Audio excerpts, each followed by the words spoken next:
go. Me too, I'd like a picture if that's all right. Getting in there? Oh, sure. There we go. All right, going to chain roses here.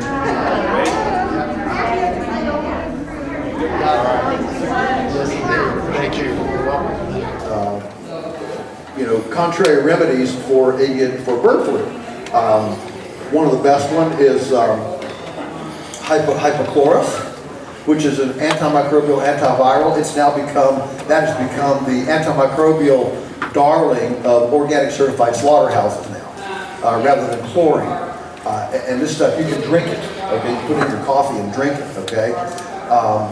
And it's showing tremendous efficacy in infected flocks. A CDS, which is a chlorine-based gas, all right, liquid, again, you can drink it. There's another one, kind of a equivalent-sounding thing. That's another one. There are some homeopathic remedies that have shown tremendous promise. And so my point, and so the people who have developed these alternative remedies have begged and begged and begged for the USDA, I call it the USDA, to run some studies on their efficacy as opposed to just dumping all the money in vaccines. 2 days before Biden left office, he gave Moderna $500 million to develop a bird flu vaccine. It's a lot of money, $500 million. It could explain the whole thing. Yeah. But the USDA completely dismisses all these alternatives and won't even do a study or won't even look at it. So that's what I'm saying. I really believe that this, I'm calling it COVID 2.0, this bird flu thing, because I see so much parallelism through it. They played with us as people. Well, here's how far we can go, and they played with it, and now they're going for the food. And again, I'm not saying conspiracy. I'm trying to stay away from, never attribute to nefarious agendas what could be explained by shared stupidity. Doubled our sales overnight. Why? Because we found out our people were scared to death to call the butcher and tell him how to cut it up. Oh, I don't know how thick to cut a ribeye. I don't know. Yeah. And the butcher, almost no butcher has people skills. I mean, they're walking around with a big bloody gown on and a cleaver on their belt, and they gotta wipe their hands off to answer the phone. Yeah, what? And I live on F Street in Alexandria, and I'm supposed to call you about. And he's got to go through this. Let me tell you, it doesn't work. But now they can just get a quarter or a half and just order one of our All-Americans or our, thing, and boom, they're up and doubled our sales in a day. So sometimes you can offer too much choice. Number 6, perishability requires salvage options. We mentioned this a little bit earlier, but if you're doing with a perishable product, immediately start thinking, what if I have to salvage this? What if it goes by the sell-by date? What can I do with this that will allow us to use it? This is all about risk. And so, for example, last year, we finally bit the bullet and got the biggest, what's the freeze dryer harvest? Yeah, got the biggest one, and we freeze dried like 2,000 dozen eggs. It makes a little powder, a little yellow powder, goes in a little, baggie. And we thought, we're not going to sell these probably till Christmas when we're short of it. We're always short of eggs at Christmas. It's cold, daylight's down, and the chickens are in. Everybody wants eggs for cooking. And so we're always short of eggs around Christmas. So we thought, okay, so we got our recipes together, how many tablespoons is it equivalent to an egg and that sort of thing. And goodness, these things started selling through the summer. We had no idea. It sold for campers, hikers. They can put this in a backpack and carry scrambled egg breakfast, top of the line, that doesn't have any water in it. It won't break. It doesn't take any room, and they can backpack. And it's been a huge hit. We had no idea. But I mean, I have fed $10,000 worth of eggs to pigs in the spring.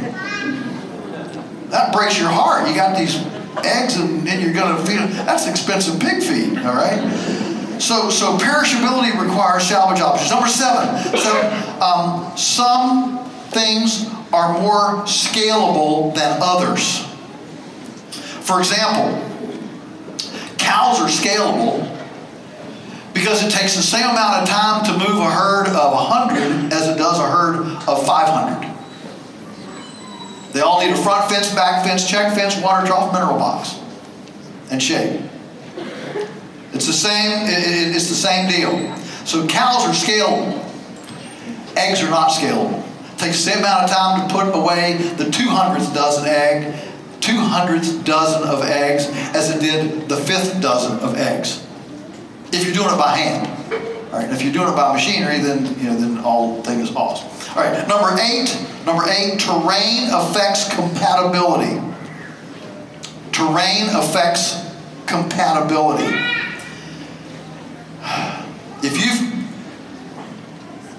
There's easy land and there's hard land.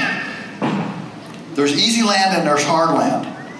And I run into people all the time that are fixated on their few acres of hard land, that steep bank, that little swampy woodlot, that whatever, and they're fixated on that.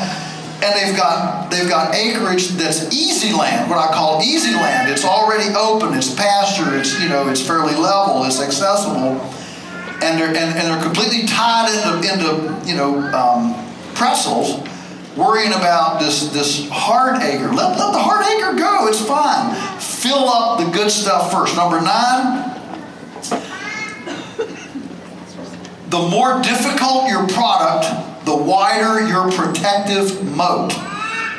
The more difficult your product, the wider your protective moat.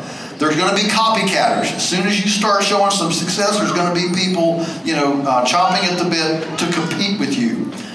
Grass-finished beef, for example, is much harder than pastured eggs.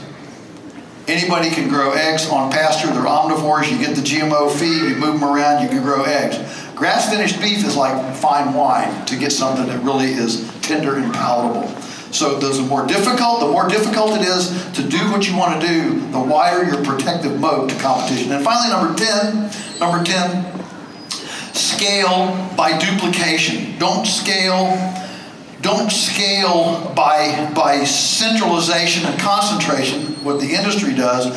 Scale by duplication. So we started with a chicken shelter, 10 by 12 by 2 feet high.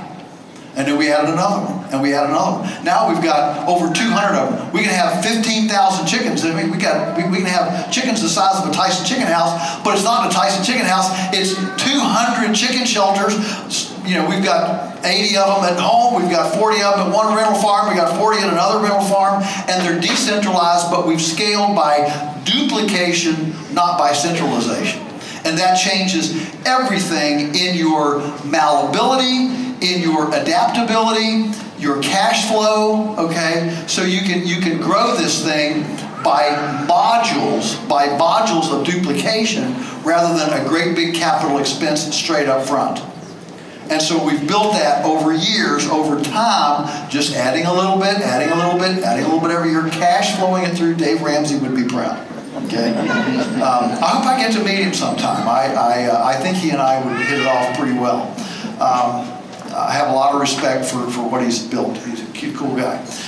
So these are just some basic enterprise objectives or ideas as you start thinking about what are we going to do. All right. None of this is supposed to scare you. I don't want anybody that raised their hand and said, I'd like to go full time, to leave here saying, oh man, no. But I want you to go educated, informed, and understanding what's lying ahead, so that you don't just go into la-la, never land and crash. Because I want you to be successful. I want us to be hope and help to a world that's hopeless and helpless. And if we build that kind of success, we're going to offer that oases of opportunity and shining lights of success to our communities. Thank you for letting me visit with you, and just you've been so gracious and kind. It's been great to be here. Now may all of your carrots grow long and straight. This is the benediction, by the way. May all of your carrots grow long and straight. May your radishes be large but not pithy. May tomato blossom end rot affect your Monsanto neighbor's tomatoes. May the coyotes be struck blind at your pasture chickens. May all of your culinary experiments be delectably palatable.